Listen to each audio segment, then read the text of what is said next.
निसार साथियुनि जी अज़ीम कुर्बानी के ख़राज अक़ीदत पेश करण जो सिलसिलो जारी। सिंध समेत सॼे मुल्क में आशूर जो ॾिहाड़ो अक़ीदत ऐं एहतराम सां मल्हायो पियो वञे। आशूर जे मौक़े ते नंढनि वॾनि शहरनि में रिवायती मातमी जुलूस ऐं मजलिसूं, लखें अज़ादारनि जी शिरकत। हर तरफ़ या हुसैन जूं सदाऊं। 10 मुहर्रम जे मातमी जुलूस जी सिक्योरिटी जा गैर मामूली इंतज़ाम। अक्सर शहरनि में अॼु बि बेल सवारी ते पाबंदी ऐं मोबाइल फ़ोन सर्विस मुअत्तल रहंदी।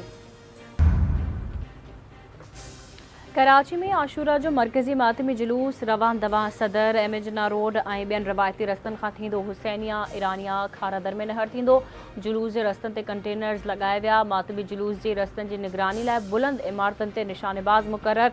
जुलूस जे रस्तनि ते मोबाइल फ़ोन सर्विस मुअत्तल रहंदी। सिक्योरिटी जा गैर मामूली इंतज़ाम। वरियंग में अहलकार मुक़रर, रस्ता सील। वॾे वज़ीर सैयद मुराद अली शाह ऐं वज़ीरनि जी नश्तर पार्क आमद। मातमी जुलूस जो जाइज़ो। वॾे वज़ीर खे आईजी सिंध ग़ुलाम नबी मेमन पारां सिक्योरिटी इंतज़ामनि बाबति ब्रीफिंग। मुराद अली शाह चवे थो जुलूसनि जी सिक्योरिटी जा इंतज़ाम सख़्त कया विया आहिनि। कराचीअ में जुलूस जी सिक्योरिटी इंतज़ामनि जो जाइज़ो वरितो। सिंध पुलिस, रेंजर्स समेत ॿिया सिक्योरिटी इदारा अलर्ट आहिनि। मकानी खाते ऐं KMC बि इंतज़ामनि लाइ मुतहरिक आहिनि। हालतुनि खे साम्हूं रखंदे सिक्योरिटी जा बहितरीन इंतज़ाम कया विया आहिनि। DG ranger Sindh major general Azhar Waqas पारां मरकज़ी मातमी जुलूस जो दौरो। DG रेंजर सिंध सिक्योरिटी इंतज़ामनि जो जाइज़ो वरितो। Major general Azhar Waqas command and control centre जो बि दौरो कयो। मेजर जनरल अज़हर वकास पारां जुलूस जी सख़्त निगरानी जी हिदायत। हैदराबाद में करबला जे शहीदनि जी याद में अज़ादारी मजलिसूं, मरकज़ी जुलूस मंज़िल ॾांहुं रवान दवां। मुख़्तलिफ़ हंधनि ते ज़ंजीरनि ऐं छुरियुनि जो मातम। वॾे वज़ीर सैयद मुराद अली शाह हैदराबाद में मातमी जुलूस में आमद। वॾे वज़ीर तरफ़ां 10 मुहर्रम हराम जे मातमी जुलूस जो दौरो। मुराद अली शाह चवे थो 10 मुहर्रम हराम ते हैदराबाद में जुलूस जा इंतज़ाम ऐं जाइज़ो वठण आयो आहियां। अज़ादारनि लाइ जेके इंतज़ाम आहिनि उहे ॾिसण आयो आहियां। मुंतज़मीन इंतज़ामनि ते एतमाद जो इज़हार कयो आहे। दुआ आहे त ख़ैर ख़ैरियत सां मुहर्रम हराम जो महीनो गुज़री वञे। सखर शहर समेत डिवीज़न जे नंढनि वॾनि शहरनि में आशूर ॾिहाड़े जा मातमी जुलूस बरामद। या हुसैन जूं सदाऊं बुलंद। मजलिसूं बि बर्पा कयूं पियूं वञनि। न्याज़ ऐं सबीलनि जो ख़ासि इंतज़ाम। सिक्योरिटी सख़्त। रोहड़ी में 500 साला क़दीमी तारीख़ी करबला जो ताज़ियो हैदर शाह हक़ानी जे पिण तां बरामद कयो वियो, जेको मुख़्तलिफ़ रवायती रस्तनि खां थींदो। रेलवे स्टेशन कब्रिस्तान भरिसां नहर। लाड़कानी डिवीज़न में भी करबला जे शहीदनि खे ख़राज अक़ीदत पेश करण जो सिलसिलो जारी। मरकज़ी जुलूस में शरीक अज़ादारनि इमाम हुसैन अलैहिस्सलाम ऐं संदसि जानिसार साथियुनि जी अज़ीम कुर्बानी जी यादि में मातम। जुलूस जे गुज़रगाहनि ते सिक्योरिटी जा सख़्त इंतज़ाम। इस्लाम जो मान मथाहूं करण लाइ करबला में ॾिनल कुर्बानी जी यादि में मीरपुर ख़ास शहीद बेनज़ीराबाद में अज़ादारी। नंढनि वॾनि शहरनि, ॻोठनि, वसंदियुनि ऐं बाड़नि मां मातमी जुलूस बरामद। हज़रत इमाम हुसैन अलैहिस्सलाम जी शहादत में मुसलमाननि लाइ अज़ीम दर्स आहे। इमाम हुसैन अलैहिस्सलाम ज़ुल्म ख़िलाफ़ आवाज़ उथारण ऐं आज़माइश में साबित कदम रहण जो दर्स ॾिनो। अॼु इस्लाम इमाम हुसैन अलैहिस्सलाम ऐं संदसि साथियुनि जी कुर्बानियुनि जे करे ज़िंदा आहे। सदर आसिफ अली ज़रदारी जो आशूर जे ॾिहाड़े ते पैगाम। सदर चवण आहे त आशूर जो ॾिहाड़ो करबला जे मैदान में हज़रत इमाम हुसैन जी शहादत जी यादि ताज़ी करे थो। क़ौम खे सब्र, मेहनत करण ऐं इंसाफ़ लाइ उथण जी अपील करियां थो। असांखे ग़रीब ऐं लाचार माण्हुनि जी ज़रूरतुनि जो ख़्यालु रखणु घुरिजे। फ़लस्तीनी ऐं कश्मीरी अवाम इंसाफ़ ऐं आज़ादी लाइ ॾुखियाईनि खे मुंहुं ॾेई रहियो आहे। संदन जिदोजहद पायदार आज़म ऐं जज़्बे जो सबूत आहे।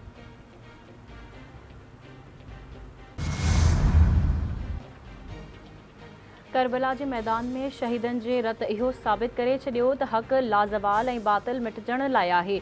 इमाम हुसैन रज़ी ताला अन्हु करबला जे मैदान में यज़ीद जे जाबरानी हुकूमत ख़िलाफ़ जुरत सां बीठो रहियो। हज़रत इमाम हुसैन जी शहादत असांखे बातिल ऐं ज़ुल्म ख़िलाफ़ बीहण जो दर्स ॾिए थी। वज़ीर आज़म शहबाज शरीफ़ जो आशूर जे मौक़े ते पैगाम। संदसि चवण आहे त फ़लस्तीन जा माण्हू अज़ीम मक़सद लाइ ॾुखियायूं बर्दाश्त करे रहिया आहिनि। वलारिल कश्मीर जो अवाम बि जाबिर कुवतनि जा ज़ुल्म सही रहियो आहे। पाकिस्तानी क़ौम हिन वक़्तु वॾनि चैलेंजिस खे मुंहुं ॾेई रही आहे। हिन ॾुखे वक़्त में ज़रूरी आहे त असां सबर, इतिहाद ऐं भाईचारे जो मुज़ाहिरो करियूं।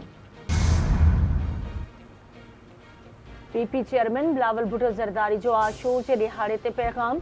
चवे तो हज़रत इमाम हुसैन अलैहिस्सलाम ऐं संदसि साथियुनि जी क़ुर्बानी ज़ुल्म ख़िलाफ़ बीहण जो पैगाम आहे। यौम आशूर असां सभिनी लाइ हक़ इंसाफ़ ऐं सदाक़त जे उसूलनि खे क़ाइमु रखण लाइ यादगार आहे।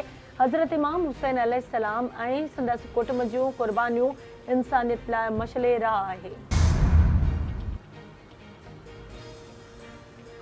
दुनिया के मुख्तलिफ़ मुल्कनि में आशूर दिहाड़े जा जुलूस रिवायती अंदाज़ में अज़ादारी करबला के शहीदन के ख़िराज अक़ीदत पेश क़ुर्बानी के फ़लसफ़े के उजागर किया वियो। बनू कैंट ते हमले में शहीद फ़ौजी जवाननि जी अबाणे इलाइक़नि में तदफ़ीन। ISPR मूजिब नायब सूबेदार मोहम्मद शहजाद शहीद के पूंछ आज़ाद कश्मीर में मिट्टी मां हवाले किया वियो। हवालदार शहजाद अहमद शहीद के ज़िले नीलम आज़ाद कश्मीर में मिट्टी मां हवाले किया वियो। हवालदार ज़िले हुसैन शहीद के ज़िले खोशाब, सिपाही अरसलान असलम शहीद के अबाणे ॻोठ बहावलपुर में मिट्टी मां हवाले किया वियो। सिपाही सुभान मजीद शहीद ऐं सिपाही अशफाक हुसैन शहीद मुज़फ़राबाद में तदफ़ीन। सिपाही इम्तियाज़ खान शहीद के ज़िले कुर्क में फ़ौजी एज़ाज़ सां तदफ़ीन कई वई। FC जे लांस नाइक सब्ज़ अली खान शहीद के ज़िले लकी मुरवत में मिट्टी मां हवाले कयो वियो। सिंध में कहर की गर्मी सुभाणे का अक्सर शहरन में बरसात जो इम्कान ईंदड़ 24 कलाकनि दौरान कराची में मौसम गरम और घिमियल रहण जो इम्कान है। शहर के भरपासे वारनि इलाइक़नि में तेज़ हवाएं गजगोड़ से बरसात पवंदी। घट में घट गर्मी पद 32 डिग्री सेंटीग्रेड थियो। वध खां वध गर्मी पद 37 खां 39 डिग्री सेंटीग्रेड ताईं रहंदो। घिमियल मौसम हुअण सबब गर्मी की शिदत में इजाफो महसूस कयो पियो वञे। जामशोर में पुलिस स्टेशन वेझो धमाको। धमाके सबब 5 पुलिस एहलकार ज़ख्मी। 2 एहलकारनि जी हालत गणतीअ जोगी। ज़ख्मियुनि में एसाए रसूल बख्श नारे जो मोहम्मद बख्श डावच, इरशाद अली गांचो शामिल। कांस्टेबल मोइनुद्दीन शाहानी, अब्दुल लतीफ़ पंवर ऐं अब्दुल लतीफ़ संजरानी ज़ख्मियुनि में शामिल। सूबाई घरू वज़ीर ज़ियाउल हसन लंजार तरफ़ां वाक़े जो नोटिस। SSP जामशोर खां रिपोर्ट तलब। अमरीकी दिफ़ा वारे खाते पारां बनून हमले में फ़ौजी जवाननि जी शहादत ते अफ़सोस ऐं पोयरनि सां हमदर्दी जो इज़हार।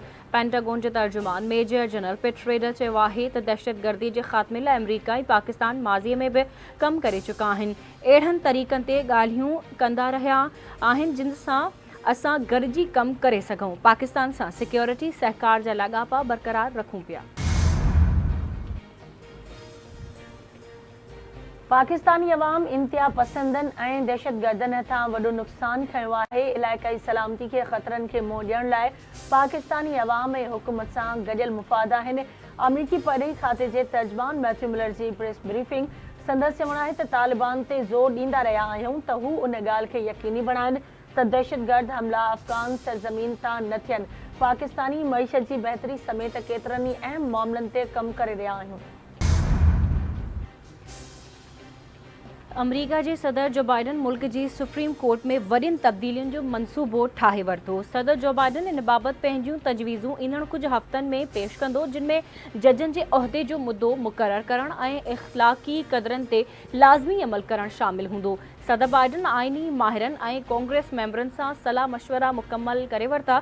सदरनि ऐं आइनी उहिदनि ते मौजूदु ॿियनि शख़्सियतनि खे हासिल छूट ख़त्म करण ते गौर।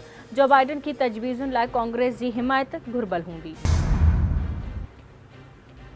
बांग्लादेश में सरकारी कोटा सिस्टम ख़िलाफ़ मुज़ाहिरा। 6 शागिर्द मां अची विया। 400 खां वधीक माण्हू ज़ख़्मी। ढाका में कोटा ख़िलाफ़ मुज़ाहिरीन ऐं हुक्मरान अवामी लीग जे शागिर्दनि विच में चकरियूं। चटागांग में ऐं ढाका में मुज़ाहिरनि दौरान हुकूमती हामी मुख़ालिफ़नि जो हिक ॿिए ते पथराव।